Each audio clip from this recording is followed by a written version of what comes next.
illnesses, and they are more vulnerable to having a shorter lifespan than persons who did not have adverse childhood experiences. And of course, we know about post-traumatic stress disorder and so on. So all of these things make people vulnerable. Now, what are the most frequent disorders that people can have? Can anybody tell me which is the most common psychological disorder? Huh? Stress? All right. Now, the thing is, as I said, all of us experience stress, but not everybody is going to end up with a psychological disorder. Or we're saying that some people are vulnerable by, in different ways, which we just went through. So, bearing that in mind, what would you say is the most common type of emotional disorder? Depression. Yes, yes. So I should have brought some prizes to give out. Anyhow, yes, depression is the most common psychological disorder. Dementia? No, dementia, which we'll come to, is more common as we get older, right? So you're not going to find somebody who is 20s, 30s, 40s, or whatever. And even children can have depression. Am I answering your question?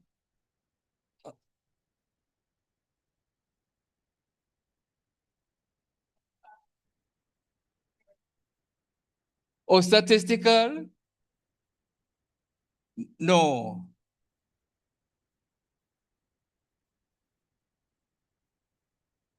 Yeah, but if you take the whole lifespan, if you look at a population where you have from babies right up, then you're going to find that something like depression goes right across. Because children can be depressed, 20s, 30s, 40s, 50s, but you're unlikely to have somebody, even in the 50s, who have dementia. All right? All right. Um, Anxiety disorders are the next most common, right? And this can include what we call generalized anxiety disorder, where people can be anxious for no particular reason.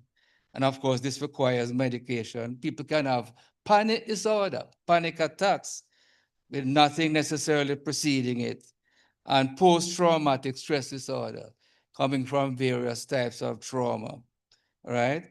You have bipolar disorder, sure many of you have heard that, where people swing between depression and heights of mood called mania. And this may be accompanied by um, what we call delusions or false thinking, and also hearing voices and. So these are aspects of bipolar disorder. Then we have psychotic disorders, um, where one can experience a change of beliefs. Now, I'll give you one example of what I'm talking about.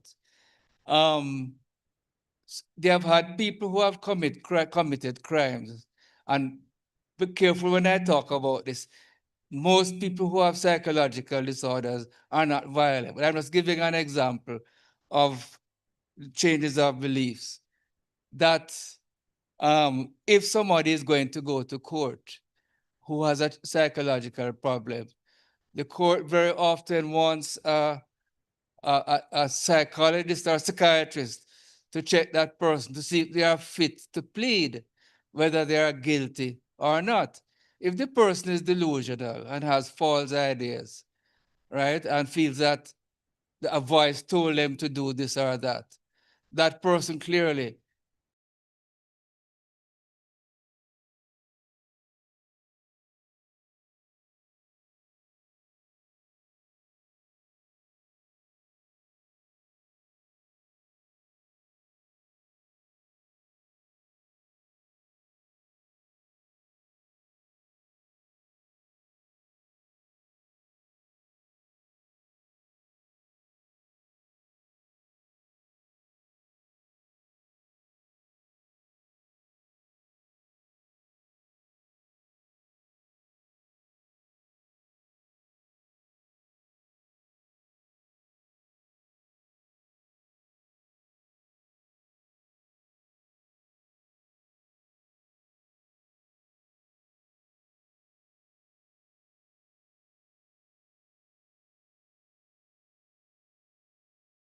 with age, right?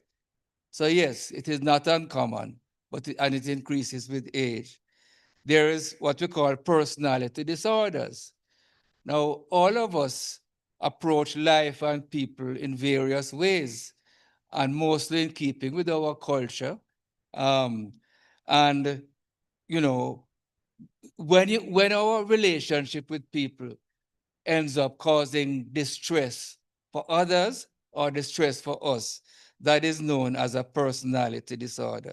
So one example are people who have narcissistic traits. They're always thinking about themselves to the detriment of others. Some people are perfectionists. They feel that nothing they do is good enough. So these are some examples of personality disorders. Now, the thing is that mental disorders are essentially disorders of the brain, all right? Um, and it relates to a problem of chemical connections. All the brain cells are connected to each other by chemicals. So in other words, this is one cell or a part of it that is extended called an axon, and it relates to another cell. And in between, it's chemicals such as dopamine, for example, or acetylcholine and other things, serotonin and so on, that connect these. And it is a problem with this transmission that's responsible for most psychological illnesses.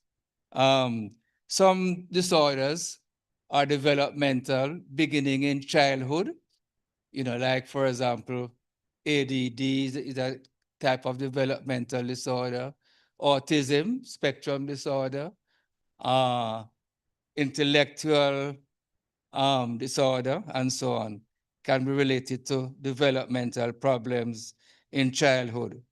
But what I want to stress is that somebody who has an emotional or psychological disorder, don't think of it as a person being difficult, you know, or being deviant. It is a problem of the brain. I hope that's clear with everybody. And of course, dementia, as we spoke about earlier. In that case, the brain cells themselves begin to die and begin to fall out. And that's why I say it's irreversible, it deteriorates. And that causes the changes in dementia. All right? Now, during the COVID period, that was a situation that had a lot of damage in terms of the well-being of people, as we know. And, especially for children, isolated from their friends at school, um, you know, loneliness, uh, a gap in their learning. And it has been shown that, sometimes what these kids, young people have gone through during COVID has added to gang recruitment. Now, if we look at what are the factors that contribute to mental illnesses, if we look at Jamaica and the Caribbean, um, the legacy of slavery and colonialism. Some people say, well, but I talk about them things past, man, them gone. But if we remember, the Caribbean is the only population in the world that was translocated, taken from another country and brought to a region solely for the sake of oppression and servitude, brought to a hostile environment.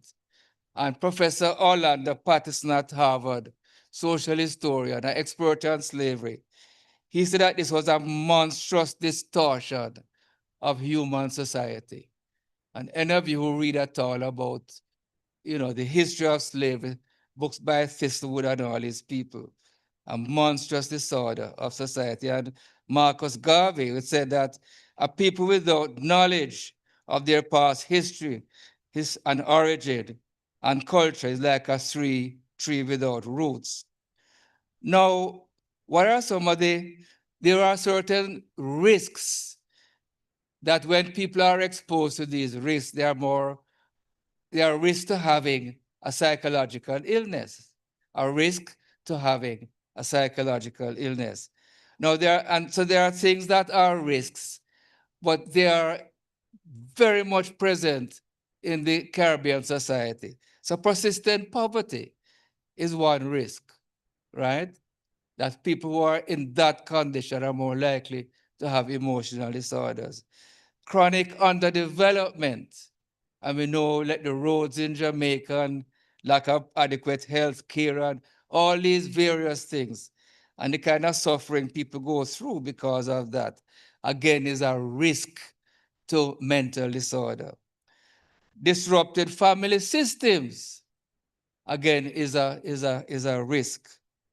I used to find in my practice that most people I would talk to, we would ask them about the father in the home that wasn't there. And there are several people who, were traumatized. I remember the case of one young lady. She didn't feel any connection at all. So she got the telephone directory and looked up and she saw her name. So she decided to call that person. As God would have it, it was somebody in the wider family. And you know that those people took in that young lady and made her a member of the family. And that's how she was able to continue to make it in life. So the aspect of the family system is very important. And that's why I'm hoping that, more and more we can get back to talking about marriage enrichment in our church, talk about single living and all these other things, divorce and what have you. All right. Now, color class stratification is also a risk factor. If you live in a society where you feel that you're a second class citizen, in Jamaica, we have this thing where they say, what they say? Um, if you're black, stay back. If you're brown, stick around. If you're white, you're right. Have you heard that before? you know, so we have that sort of stratification, and why bleaching becomes so popular because of that. And the fact is that I've gathered that people who bleach, they will report that they have a better chance of getting a job, that type of thing. So all of that has its effects on the human mind. And what we call disintegration of the society, all the different problems we have. Jamaica, we talk about bad mind and red eye, you know, and how people can work with one another. We're in a fractured society. And that also contributes. Cultural undermining that we have spoken about, where our culture, so, for example, we neglect to recognize that Jamaica is a bilingual country, you know, and we certainly know that in proper education, that if you teach a child in both languages, you say, okay, I remember there was a little joke about a teacher who took some kids to Kingston from the country. And one of the children said, teacher, cup on the dog. And the teacher said, no, Johnny, this is a dog. So the kid said, teacher, what a way that dog favor dog. But the kid was just being bilingual, you know. So it is, the experts have shown that if you teach in both languages and you say to the kid, well, nothing is wrong in the Jamaican language, but then we have to also speak in the lingua franca of the world and so on, so with English as well. But when people feel like they are inferior because they um, cannot have efficiency in English language, and well, many of us know. I mean, I've had somebody come to my office once And I asked him about some relative of his and saying drop out. I never know what drop out mean.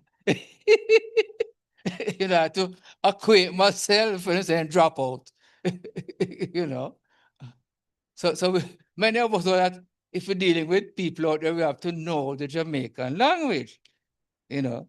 So that type of cultural undermining. And then the thing is, when you have all these, well, you have social media now and TV and all this, so we import the American culture and the Jamaican culture gets undermined. Thank God that we have Bob Marley, who is a global figure. We have steel band, where in the Caribbean we invented a musical instrument, you know, but is it always that threat? Again, it affects the mind. Now, our geography, you know, is a great risk factor. What are we vulnerable to in the Caribbean that is stressful? Huh?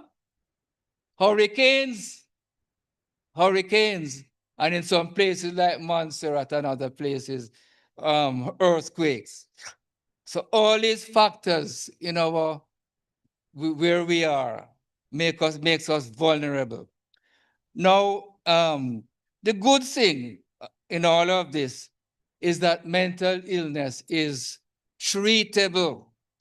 I mean, I would not have devoted my life to being a psychiatrist. I wouldn't be able to live, you know, and put food on the table for Mrs. Silent if if mental illness was not treatable.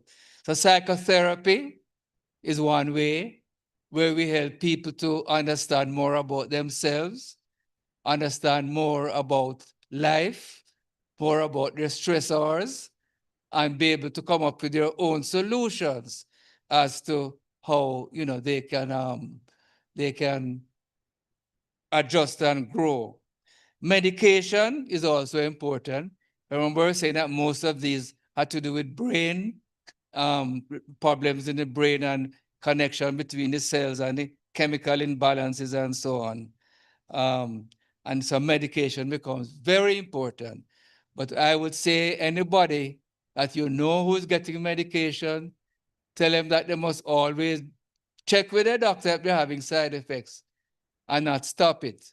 And also not to believe that if you are well for 3 years, you say, let me try and see if I can do without it. No, because one is can get a relapse and sometimes the relapse can be worse.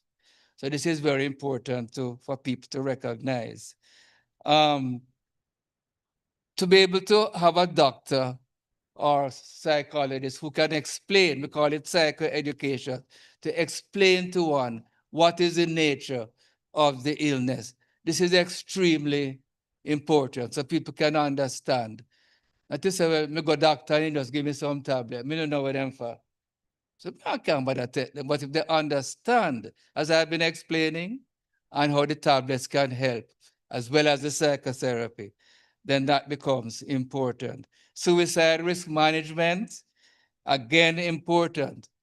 And another time, you know, we can probably go into being able to assess when somebody is at risk for suicide. But I'll just quickly say some things that men are more vulnerable, older people are more vulnerable, people who are single are more vulnerable, people who are depressed are more vulnerable, and people who, as well as being depressed or psychotic, and being psychotic, they are more vulnerable. But I remember early in my career that there was a gentleman who was a professional person, middle-aged, um, and he was very depressed, very, very depressed. Um, Now, it is important, even for you, if you know somebody who is depressed, find a way to ask, boys, you know, you feel like giving up, you know, you sometimes feel that you'd be better off if you weren't around. Don't be afraid to ask those questions. You're not putting ideas in people's head. You with me? Because if it's there, it's there. And it's better if they can admit, and there may be some kind of intervention that you can make. But with this gentleman, I mean, I say I was just starting, and I didn't get enough into these areas. And you know what the man did? He walked out into the sea and drowned himself.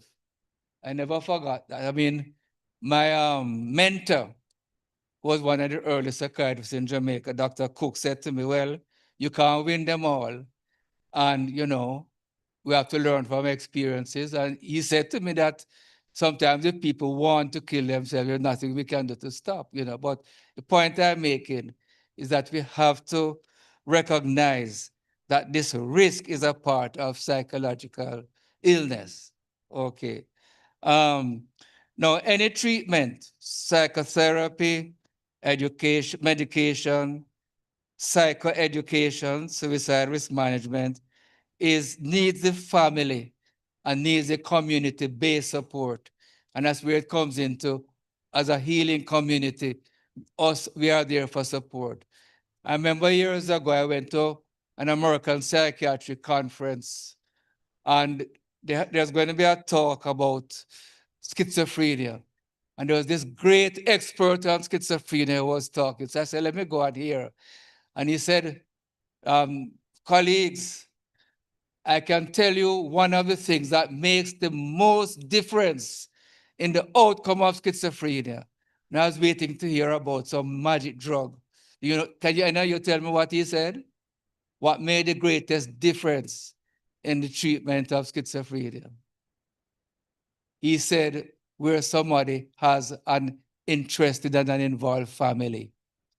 That made the greatest difference in the outcome of this particular illness, where there's an involvement of the family and the community.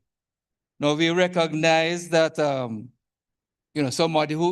many people who have chronic illnesses, sometimes they are chronic, they may not respond very well to medication, but even if they do, they recognize they need a caregiver, somebody who can ensure, as I have said, that they attend. I mean, we have a committee, a support group here. And in this support group, we make sure that persons are attending the doctor, taking the medication regularly, and so on, right? Now, we can be optimistic about mental health because we have the scientific knowledge more than before. Because there were the days when treatment used to be by wetting up people with water and things like that, and even beating sometimes because it felt to demon possession and those old days. But we have scientific knowledge, we have best practices, and this can lead to, in most cases, recovery or effective rehabilitation. So we can be optimistic, and the earlier the treatment, the better the results. All right? Nobody has any question about that. We can be optimistic, right? Now, if there's a neglect, which is a big problem, that the costs of neglect would be low productivity, right? As we can think about. People being, mired in poverty and, homelessness, of course. Thank God we have a ministry here to deal with that. And people who are homeless, they are properly evaluated. And we now have a psychiatrist who will be evaluating people, homeless persons, for psychological disorders. All right. People who are psychologically neglected are vulnerable to abuse. People can stone them on the street and that type of thing. And of course, some of them end up on the wrong end of the police and so on. So it's very important that people are not neglected. All right. Now, when it comes to the church, relating to mental concerns, it's part of the wider healing ministry of the church. So if, as we do in Bethel, if there is a recognition of what Christ said, that he sent out his disciples to preach the gospel and to heal the sick. Remember that? Luke chapter 9. And later on it says that Christ himself, that, a lot of people came to him because he himself, Christ, went around proclaiming the kingdom of God and healing the sick. And that is the mandate we have gotten from Christ today as his disciples and apostles who are sent into the world, It's our challenge as the people of Christ to preach the kingdom in our evangelism and healing the sick, because proclamation of the gospel is, is a sign that points to God's work on the cross to heal, but it's also there is that demonstration of the gospel.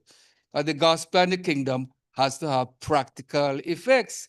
So that demonstration comes in healing, because through his stripes we are healed, and salvation and healing are all practically the same, because as we become restored from our separation with God, if you think of a child who leaves his or her parent, runs out on the road, the child could be hit because the child is vulnerable, no protection.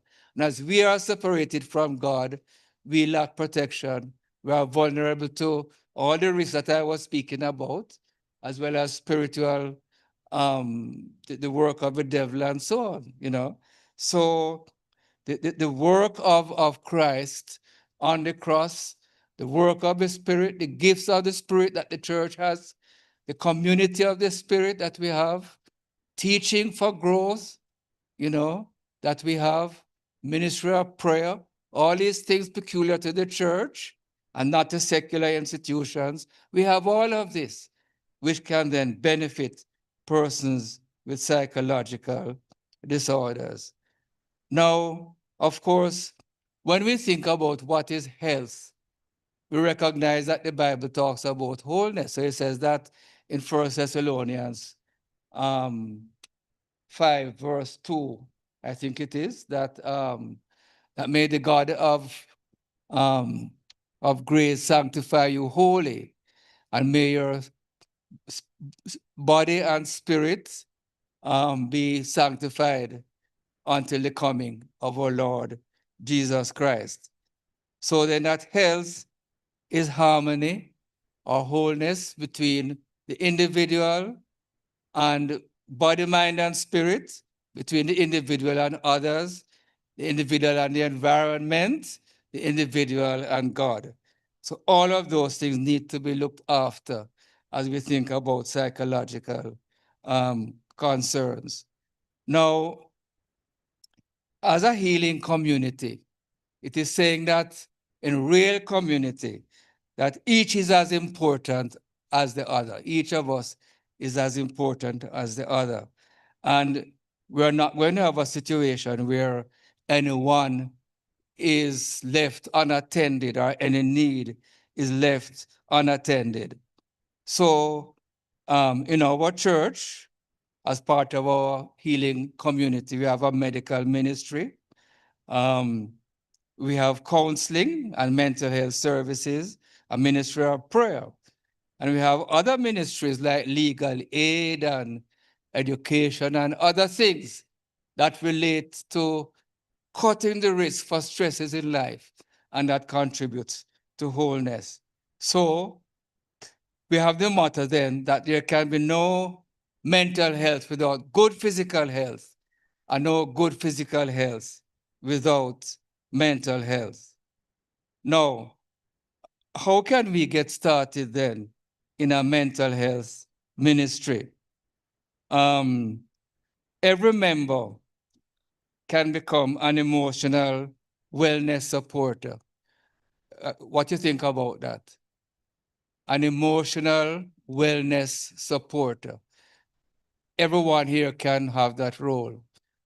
We agree with that, that could work? All right. So let's go a little more. We could establish a mental health committee with a volunteer coordinator of mental health ministries. Now we do have that. And we could do more, like as in today's discussion, to deal with mental health literacy, combating stigma, recognizing, see, what we need to recognize, none of us is free of any emotional health concern. Isn't that so? That we have a continuum where you might have, stresses day to day, but the person is able to deal with it. But you go right along the, where somebody can have a sudden death in the family, or all kind of stress and trauma. The fact is, as I on Monday, I was raising the issue that there's nobody I know well who is not experiencing some form of suffering. And I think all of us here could say that there's nobody that we know well who doesn't have some form of suffering. Isn't that true? You know? Um, and sometimes we think, boy, we look at that person and they say, boy, I wish I were like that person. And they are looking at us and say, boy, I wish I was like, but each one of us, each person. So the fact is that we are on that continuum, and some people will end up more on the other side. So all of us are in some part of the spectrum. So let's not forget about the stigma business. Because what happens is that, when we are afraid, as I've said earlier, to share, that's where the problem begins. And of course, we need to have advocacy as a church for proper care. Now, how can we become an emotional wellness supporter? First of all, to manage our own self-care through healthy lifestyles. Some healthy lifestyles include, for example, exercise. Is very good for the mood. I'm sure some of us have recognized that. It helps depression, exercise. It helps anxiety too. Gives us a greater sense of stamina. And we can focus better and deal with life better. Anybody can say that that is true for them? Anybody? Exercise? Yeah, all right. They probably need more of that. But I can guarantee you it is helpful, right? And the other thing, think of health, healthy eating, active living, togetherness, and hanging loose. So healthy eating, you know that we have bacteria in our gut. Well, anybody know that these bacteria is 80% of our immune system? You knew that? The bacteria in our gut, right? So what it means is that if these bacteria are not functioning well, it can affect our mental health too. So that's why when you eat green vegetables, fruits, nuts, and seeds, high fiber, and a lot of antioxidants and so on, that these, feed the healthy bacteria and then affects our mental health. In fact, it is said that we have a second brain in our gut, second to that brain, all right? So healthy eating, active living, we spoke about exercise. Recreation is very important. Um, and of course at Bethel we have several activities where we can come to, fellowship and other things, where we can have fun as well as, worship. So that is also important. Togetherness, of course, with God and with others. And research has shown um, a study of Harvard men for over 70 years. And what they have found is that the Harvard men who live the longest are those who have meaningful relationships. And it is known now that in America, there's an epidemic of loneliness. Have you heard of that? That the Surgeon General has spoken about an epidemic of loneliness, and that the effects are as bad as the effects of smoking and drinking on people's health. So, we need to bear that in mind. Of course, older people are more vulnerable, but then that is something that, as a church, as emotional wellness supporters, we can do. So what we can do then, as well as self-care, and sleep is also important. Adequate sleep. People are vulnerable again without adequate sleep, right? Okay. Now, the other thing we can do, as well as self-care, is begin to observe, be aware of persons around us. On Monday, we were talking about some people come to Bethel and feel like nobody, them come and leave and nobody take them seriously, But we need to be aware of people around us, fellow members, other people, be aware. And if we see somebody who is looking down in the so let's not be afraid to say, how you doing? Anything you want me to pray about, and ask the Lord to lead us and guide us, as to how we can be available to that person and become aware and be able to reach out and make ourselves available and accessible. What do we think about it? Is that kind of too good to be true, too idealistic? Huh? Sorry? Okay. Somebody over here will speak saying something. All right. So we think it's possible. And of course, with the guidance of the Spirit, it can also work. All right. So remember that each of us is our brothers and sisters keeper. Right? Rejoice with those who rejoice, weep with those who weep. And it says in Galatians, do good to all those of the house, especially those who are of the household of faith. All right. And it speaks about, of course, pray for one another, confess your faults to one another, and pray for one another that you may be healed. The effective, fervent prayer of righteous people avail much. So that's part of being an emotional wellness supporter.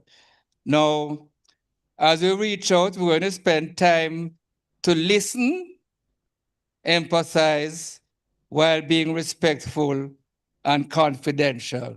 Now, that confidentiality is important because if people here, talk people business, them say, "Man, I talk to that person." So we have to ask the Lord, give us that responsibility to keep things to ourselves, not even to the spouse, All right. Now, listening saves lives. What we think about that? Listening can save lives. And sometimes you have had the experience where somebody comes and starts to talk, and you just say, yes, tell me more. That must be difficult for you. And they come back and tell you some weeks later, thank you for helping me. You didn't do anything but listen. Have you had that experience? All right. And emphasizing. And of course, referring the person to a professional. And when we do so, we can actually, if necessary, go with the person to help them to feel more supported. And we can also provide or recruit practical assistance when a person maybe have practical needs, and help the person to become integrated with social relationships and the spiritual life of the church. And the most important thing is to pray for that person's healing. All right? So I hope this gives us some ideas. Now, remember that in Jamaica and in the Caribbean, we are very resilient people, isn't that so? That we have many hardships we have endured. And certainly as a psychiatrist, one of the things I've been most impressed by is how people can be resilient. And I said, boy, if I were in some of my patients' shoes, I wouldn't cope as well as them. Resilience. And then we can overcome barriers to collaborating with others within and without our church, outside our church. And of course, we can start small in whatever we are doing. It doesn't have to be big, but start in a small way.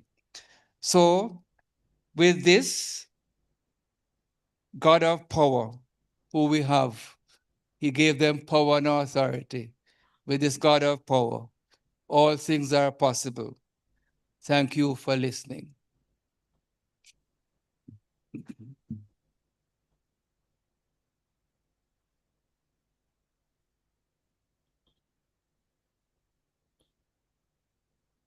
Yes, use your mic.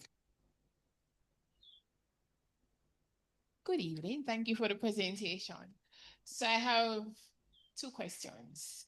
The first is when you were launching off into your presentation, you said that mental illness is not the same as demon possession.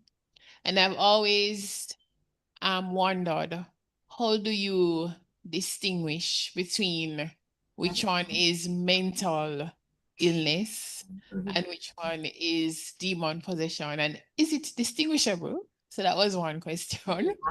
My second question was with relation to housing of persons who have mental illnesses. And I must confess that I've been very interested in this topic more and more as there's been a move in the legal fraternity to assist persons who are behind bars just because they have a mental illness and we can't find anywhere to place them.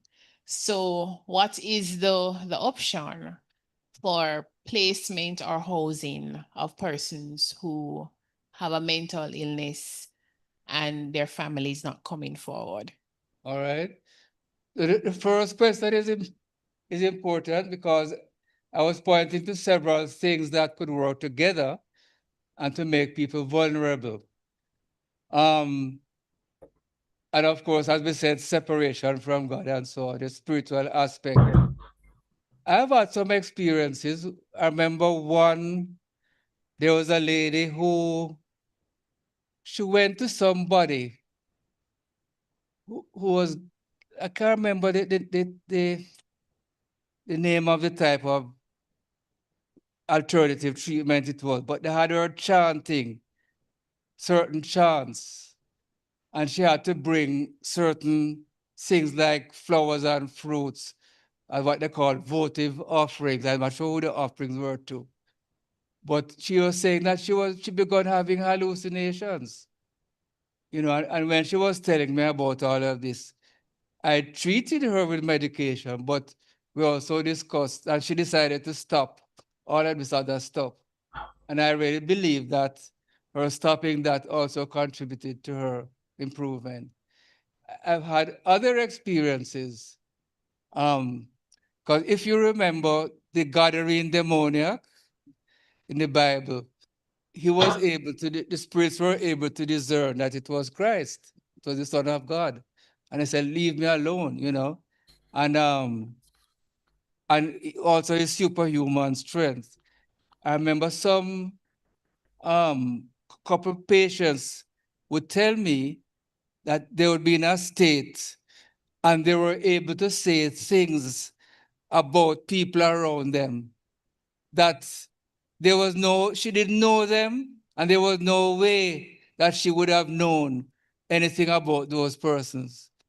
And that to me was another sign of possible, demonic activity. But what is most important is the gift of discernment and depending on the Spirit of God, because we can get into a whole lot of trouble. I mean, I've seen situations where people are taken from hospital and, you know, taken to somebody to cast out demons and all these things. And people are saying, well, it's not this, but that, and so. And we say, well, you can have a combination of different aspects working together. So we in the church have got to be very sensitive and to ask the Spirit to guide us. And I think what is most important is that if we can help people to live a life of holiness and they have that support, they don't have any need to go to Obi person or this person or that person. They can really get closer to God in a real sense. And this will be important.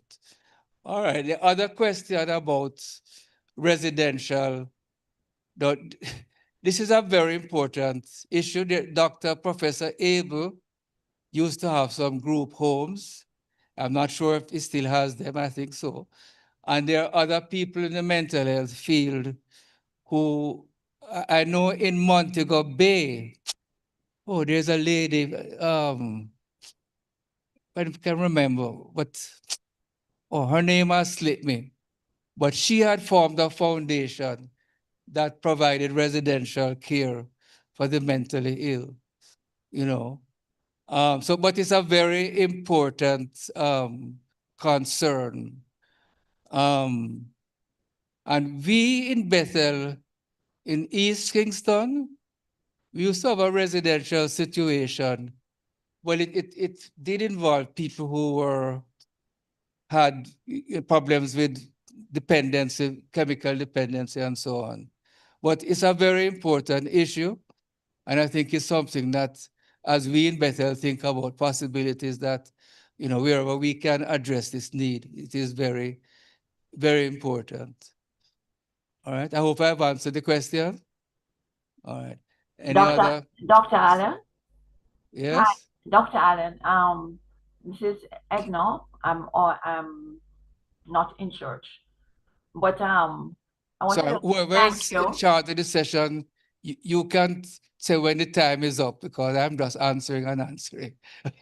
All right, I want to Doc, thank you very much. Thank you very much for the good for the evening, friends. Good for the afternoon, Doc. oh.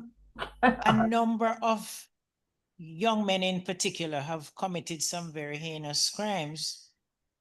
I think particularly of a young man who lopped off the head, I think, the heads of 4 of his relatives in somewhere in Clarendon, I think. And I firmly believe that somebody like that couldn't be right in his mind. But what gives me concern is when the prosecution says the person shows no remorse. And to my mind, if you have a mental illness, then I don't think you would be responsible to some extent for your actions. And to say you want to see the person showing signs of remorse and you don't see that, so you give the person 100 and odd years. I don't know that we have solved the problem. That's one thing that I could. The next thing I'm going to ask you to clarify for me is the difference between behavioral disorder and personality disorder, and if the same person can have both. All right.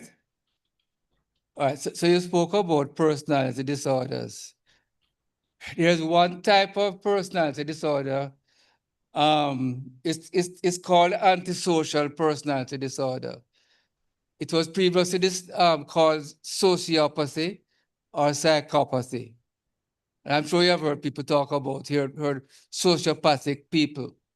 You do have people who end up having, they do have their anxiety level is lower than the average person. They have little sense of right and wrong. They are very aggressive when provoked, and it is hard for society to contain such persons, and therefore many of them end up either in prison or you wonder now with the if quote unquote effective work of the police in well, if whether some of these people are not sociopathic as well, right? So there is that reality. And some of these people who are sociopathic are also people in business, in scamming and all this. I don't know if any of us have come at the other end of people like this. Sometimes you're walking and somebody say, "Hi man, I remember you from school days, Long time, man. How you doing, man?" And you don't want to make them feel bad like you're a snob. And I remember once we were, Mrs. Lita and myself were walking in Tropical Plaza. And of course, we were involved in the church and different things. And so some man came up and said, "Man, I'm very pleased with the wonderful work that both of you are doing." So it kind of, So I said to her, "Come, move," because I realized that that man could be sociopathic. And once he begins to engage you in conversation, you don't know where he'll take you. I'm sure you have met people like this.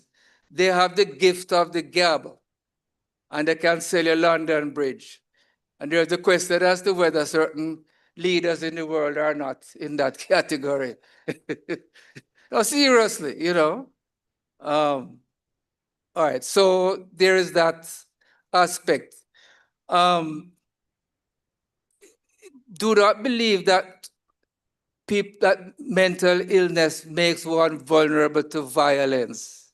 That is not true in most cases, right? But where somebody is neglected and not treated properly and being provoked and so on, there is a possibility, as I've said, that people are examined and certain things are found and so on, that one could be more vulnerable. But these people who cut off and there's no remorse, I begin to wonder if they are not sociopathic. And of course, there are people like serial murderers and serial killers and so on. And that's an extreme case of psychopathy and you know, disorders of serious disorders. When you think about situations like pedophilia and so on, and all kind of things that there are in the classification. So it can become very complex. But brothers and sisters, let us remember that with man it is impossible, but with God all things are possible. Let us remember the power of prayer, the prayer of support, and the power of community. Okay, any other questions? I hope I answered the question. All right.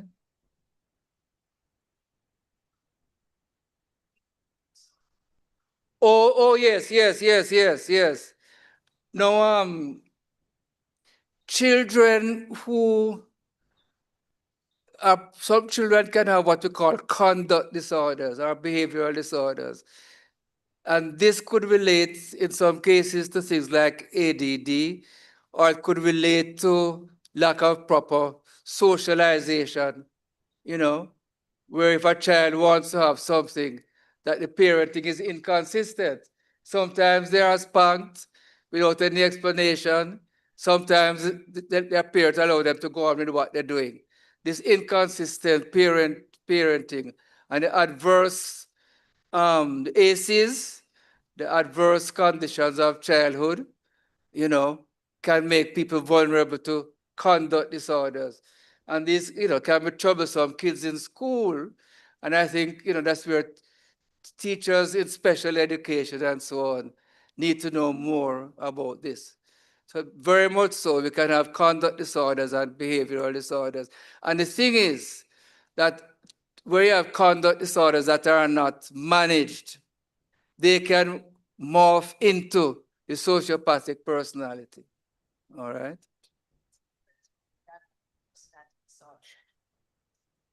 Well, you, you have other types of personality disorders. I gave an example of people who are very focused on self, like narcissistic personality disorders. We have some people who have what you call obsessive compulsive personality disorders. People who are perfectionists and they overwork themselves. On Monday, some of us were talking about some of us in the church who tend to overwork and neglect that work-life balance. So people tend to worry excessively neat and worry about neatness in the house, and the cushion is fluff, they have to straighten it back out and so, you know.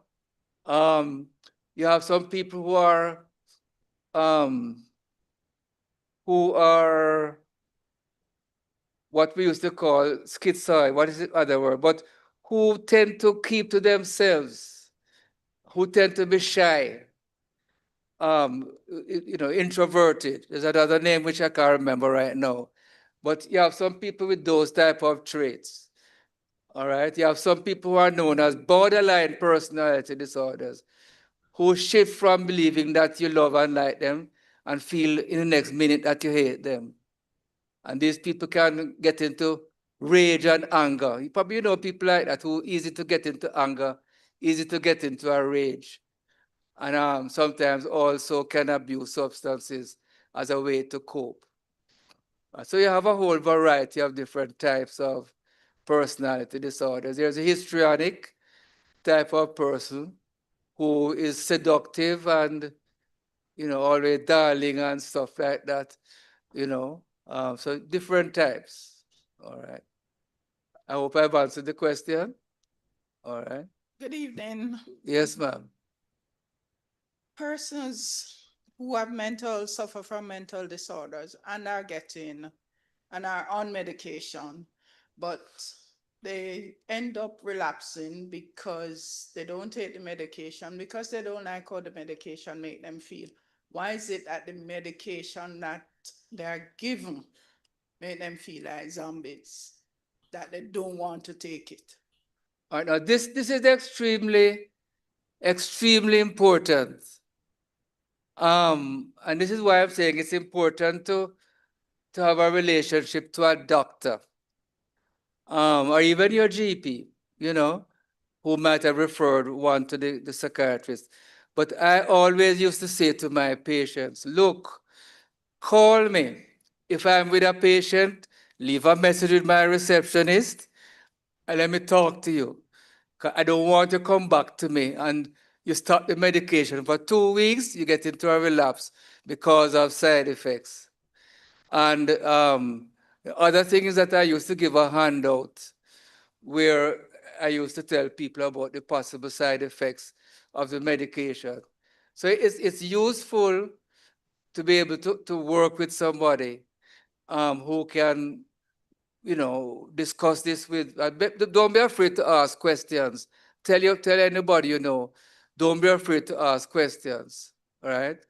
And I guess there are, as I say, you have a GP. Hopefully, we all have a GP or the clinic here. We can call and find out this is what's happening to me, what is happening, and so on. But it's very important to have that type of relationship with our doctors. Right? Well, some people go online and ask Dr. Google and so, you know, but sometimes that may not be the best thing. Dr. Allen? Another question? Yes. Or comments or? Yes, Dr. Allen? I don't know if you're hearing me. Dr. Allen, are you hearing? Come to the mic. Oh boy, look like us online can't ask questions. I agree. Us online can't ask questions. Because I tried, but it didn't work. Yes, looks like they're not hearing us. Watching television? Yeah, television watching. Because the reason why I asked, I was watching this little boy and he was showing some emotions, and then he run off and eat some grass. And he said that it is from Popeye the Sailor Man. So that's why I asked. Well, the thing is that that is very interesting. TV can show some very unrealistic things, and that's why I think it's important to have a good parent-child relationship. That if we see certain things on TV, we can talk to our parents. Mentorship is very important, and in the church here, we need to focus more on mentorship. Have somebody to talk to, ask questions, But because TV can show some horrible things, really. Have any of you ever watched this thing called Dexter? Some very horrible things. CSI and all these things where you see and look, doing post-mortem on people's bodies and things like that. So it's good to know what your children are watching. And of course, social media, it's also good to know what they're watching on social media. In Australia, right now, I think the law provides for parents to have control over children's use of social media. And in school, they can lock off, prevent kids from using social media. So we need to have a great sense of responsibility. It's very dangerous to let this thing, you give them a tablet as a babysitter. Many children are given these tablets to the parents who have to worry about them, and that is very dangerous. So yes, we need to know what is being watched on TV and social media and so on. And we can discuss with our kids. And a lot of things happen because on the phones now, some of these kids are sexting, you know what that is? And showing one another all kind of stuff, pornography is happening in our schools, you know. So we need to really have a sense of what the phone, how kids are using the phone, and have that good relationship with children, mentorship and so on.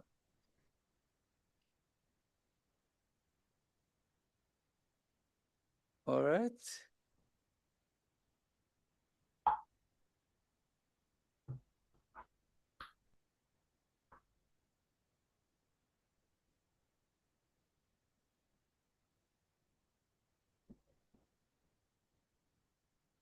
So, if you are a Christian, you're baptized, you're a Christian, why would your brain, tell you to even think of committing suicide?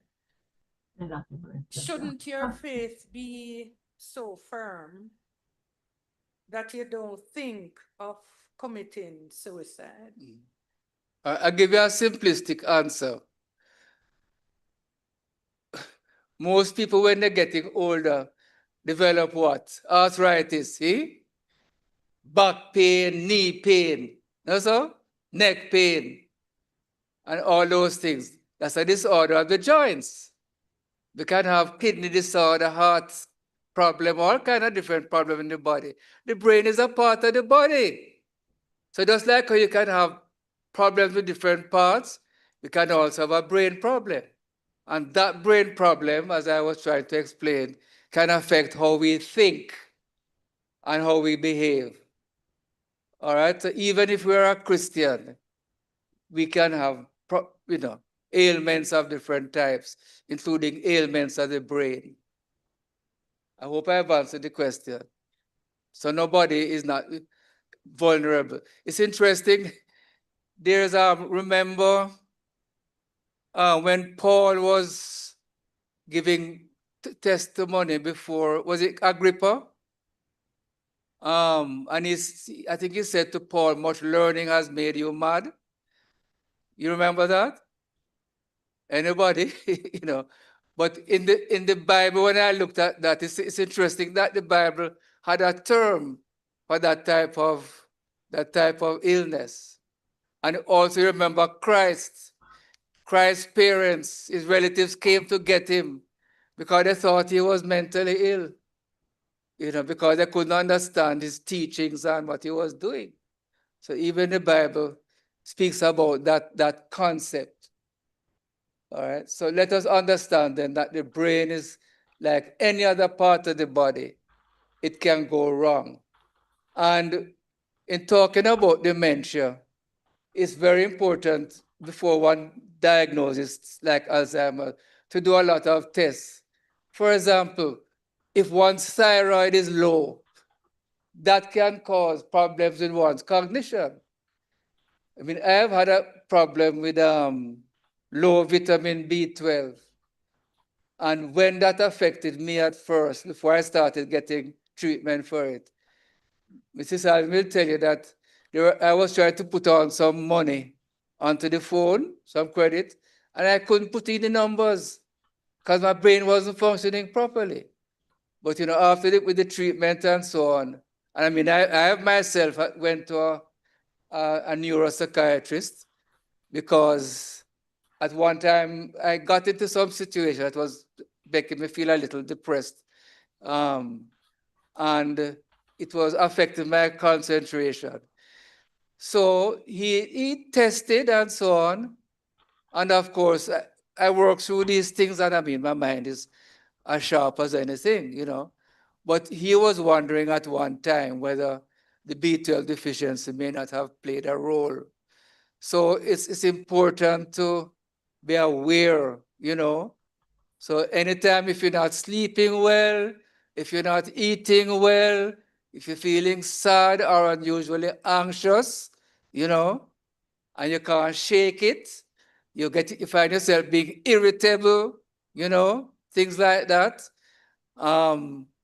And even when circumstances improve, your worrying and concerns are beyond the circumstances. Go onto your GP, go and get yourself assessed, If you find that your memory is not as good as before, have yourself assessed. It's better to be on the cautious side than something to come on when it's you have problems in your life and otherwise. All right.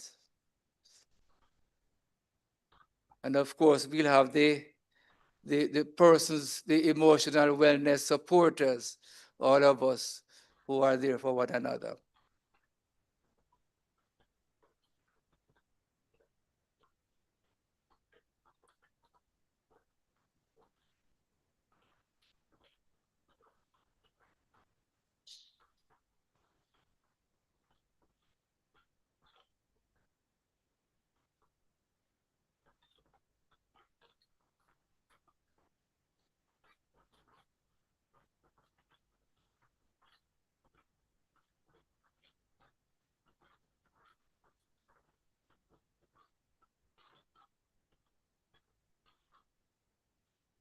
Now, I was just checking on GP or psychiatrist because I've seen somebody being taken to a GP and totally misdiagnosed. Oh, no, all right. You sure you don't mean psychiatrist? Let's, all right.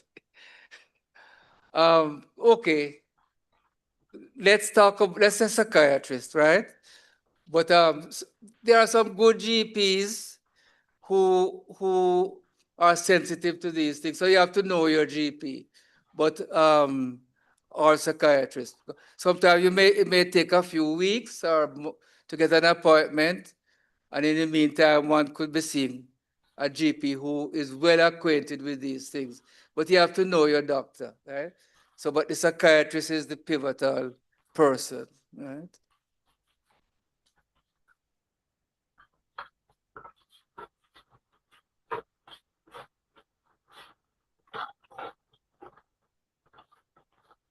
All right. So who's going to take over from here now?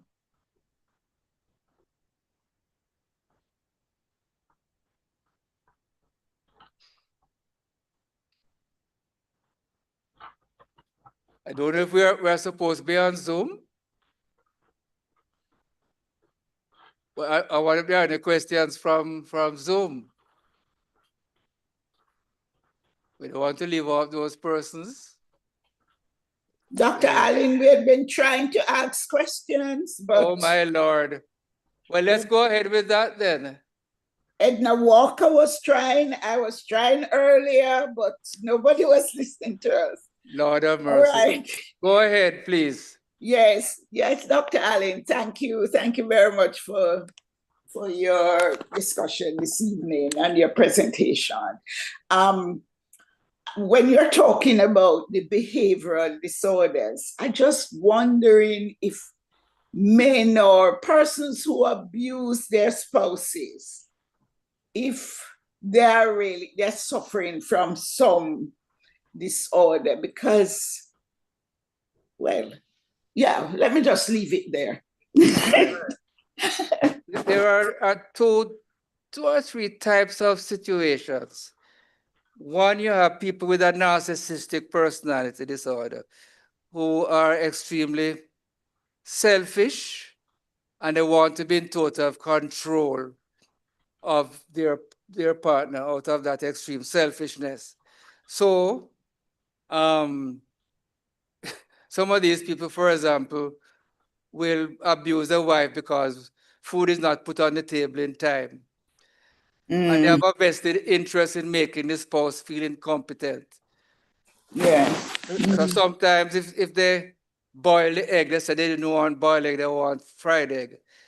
And if they fry the egg, they say, no, what kind of foolishness, I want boiled egg. And,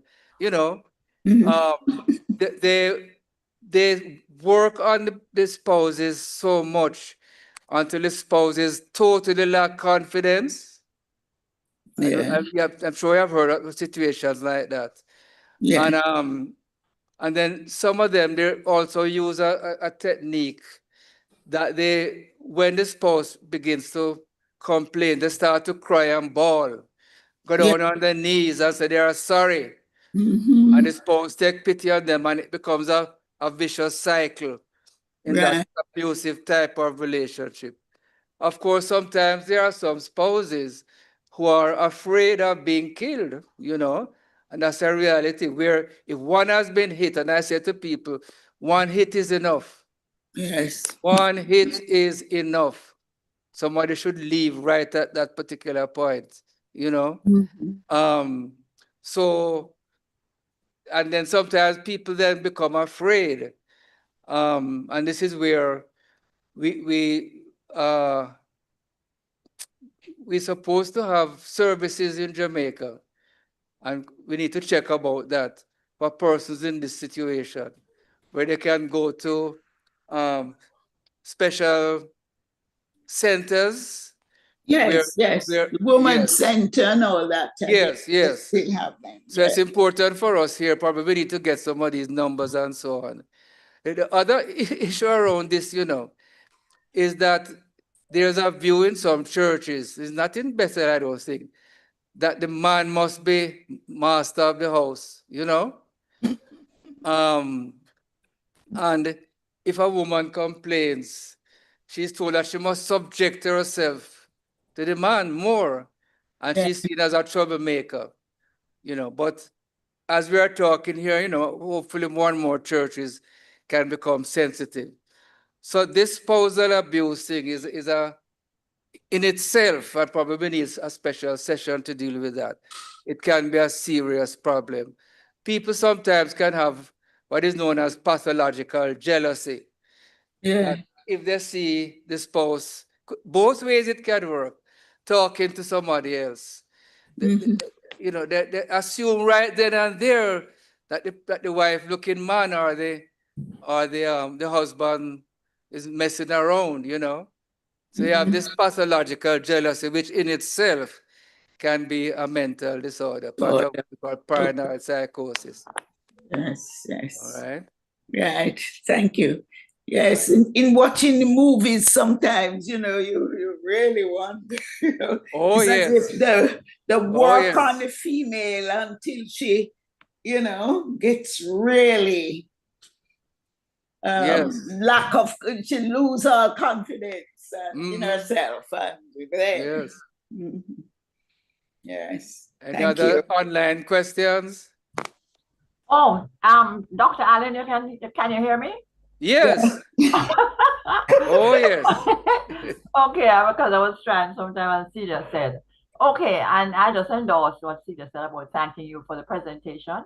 No, Yes. this was a very broad presentation, Dr. Allen, and it had a lot to be covered, right? Thank you. But I imagine that the different ministries that we have will take their the different areas of your presentation and expand on them in their own time, because this was Yes. really quite a lot. Yes. But Thank something you. that just came out to me, which I was going to ask you, it sort of didn't have anything to do with the mental part of the presentation, but you did say something about somebody who had gone to the doctor and she came back and she said, "Why she get them tablets? She never know is what I'm good for, but this is what the doctor give her."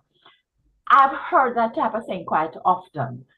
Shouldn't does the doctor realize he has a responsibility to let the patient know exactly what he has found, or say something about the person's condition so that they can understand what is happening to them? Because I've heard quite a few people saying that No, the doctors don't say anything, right? Them don't know. Them just give them tablets. Them give them medication. And then next time they say, come back in 2 months. And when them go back, them say, all right, okay, that never worked. Let me change it and so on. So quite a few people I've heard say that. Shouldn't the doctors have that realize their responsibility in even, what about the term now? that is important. In sort of relating to the patient, because Yeah. maybe the patient even afraid of them to know what is going on type of thing. So the doctor should do something about that. But that is important because even though I'm a psychiatrist, but every patient I saw, I would go through a quick routine I because heard you I'm saying saying that, yes. apart from the psychological problems, Do you have any physical illness? Yes? Are you seeing your doctor regularly? Yes or no? If not, what are you going to do about it? Are you taking the doctor's medication regularly? Yes or no? Are you having any side effects from my medication or from any other medication? Yes or no? So I want to know that all my patients, that they know the figures, the blood sugar, cholesterol, all these things, that they have an annual checkup, that they are seeing the doctor, and whatever medication they are tolerating. Because I don't want to treat somebody for an emotional problem, and next thing they go out and they are sick otherwise. Yes, Because, I it mean, that happens. affects the mind as well. Of course, it happens. It happens. So we have to say thank you for you because you don't Yes, do that, and which is good. But then yes, you have been well trained by us at Bethel. That's why you behave like that. I'm just joking. yes. But I think it needs to be done, and I don't know if you doctors have a council or a place of meeting where you discuss things about patients. But I would say, and probably we need to talk about this a little more, but each of us as a patient, there are certain rights we have. And there's a right to know what condition we have. There's a right to know what treatment we are getting, why we are getting it. And there's something known as informed consent.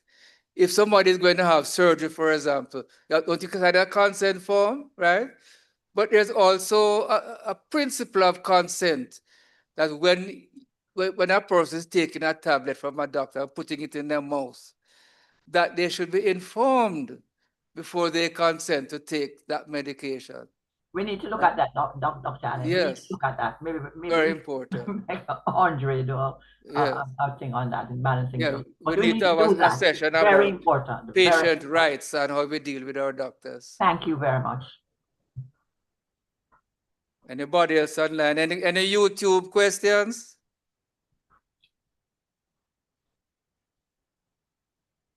Any YouTube questions? All right.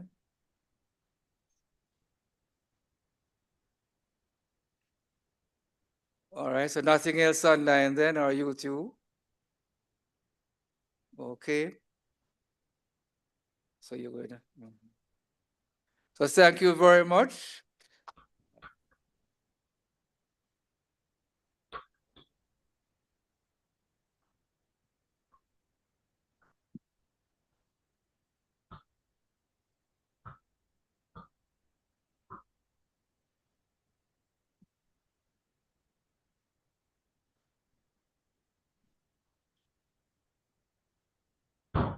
Sisters and brothers, it truly was quite a detailed, informative presentation. But at the end of it all, we are asking ourselves some questions. We need to find out, one, to what extent are we mindful of our own situation in terms of our social, emotional, and mental health, and what steps are we taking to ensure that we are in the best possible position? And the wider question is, as a church, how are we going to be engaged in supporting persons who are having challenges? That was what we're supposed to be getting out of your response. That should be your response. So I leave you to ponder.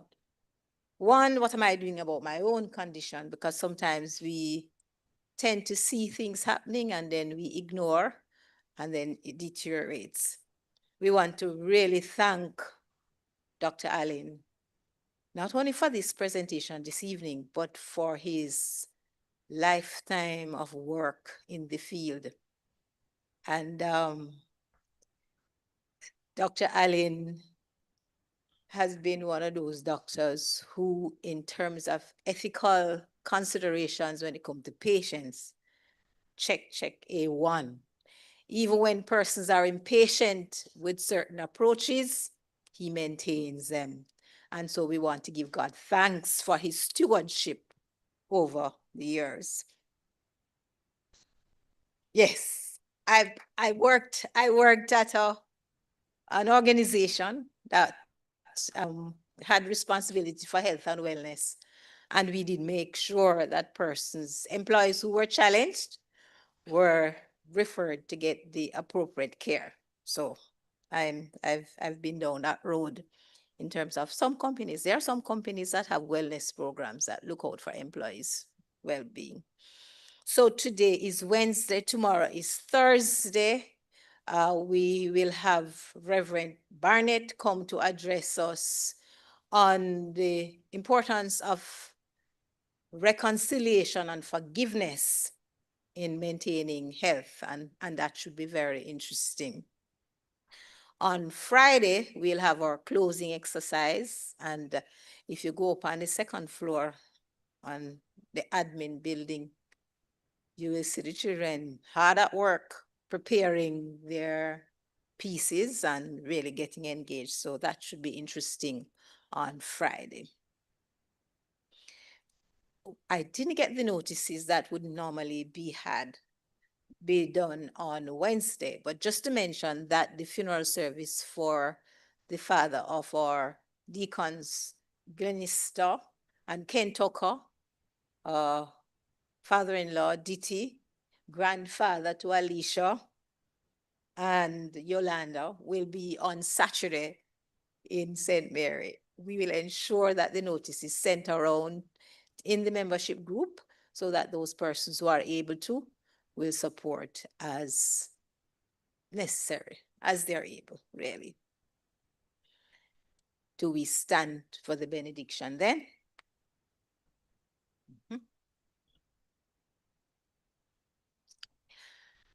The Lord bless us and keep us. The Lord cause his face to shine upon us. The Lord lift up the light of his countenance upon us and give us peace now and forevermore. Amen. And there is a particular church that would say, our presentation is ended. Go forth to love the Lord and serve your neighbor. Amen.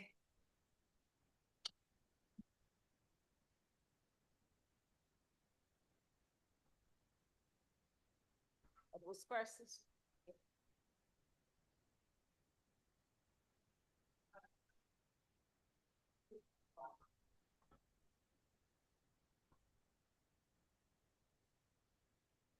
Doctor.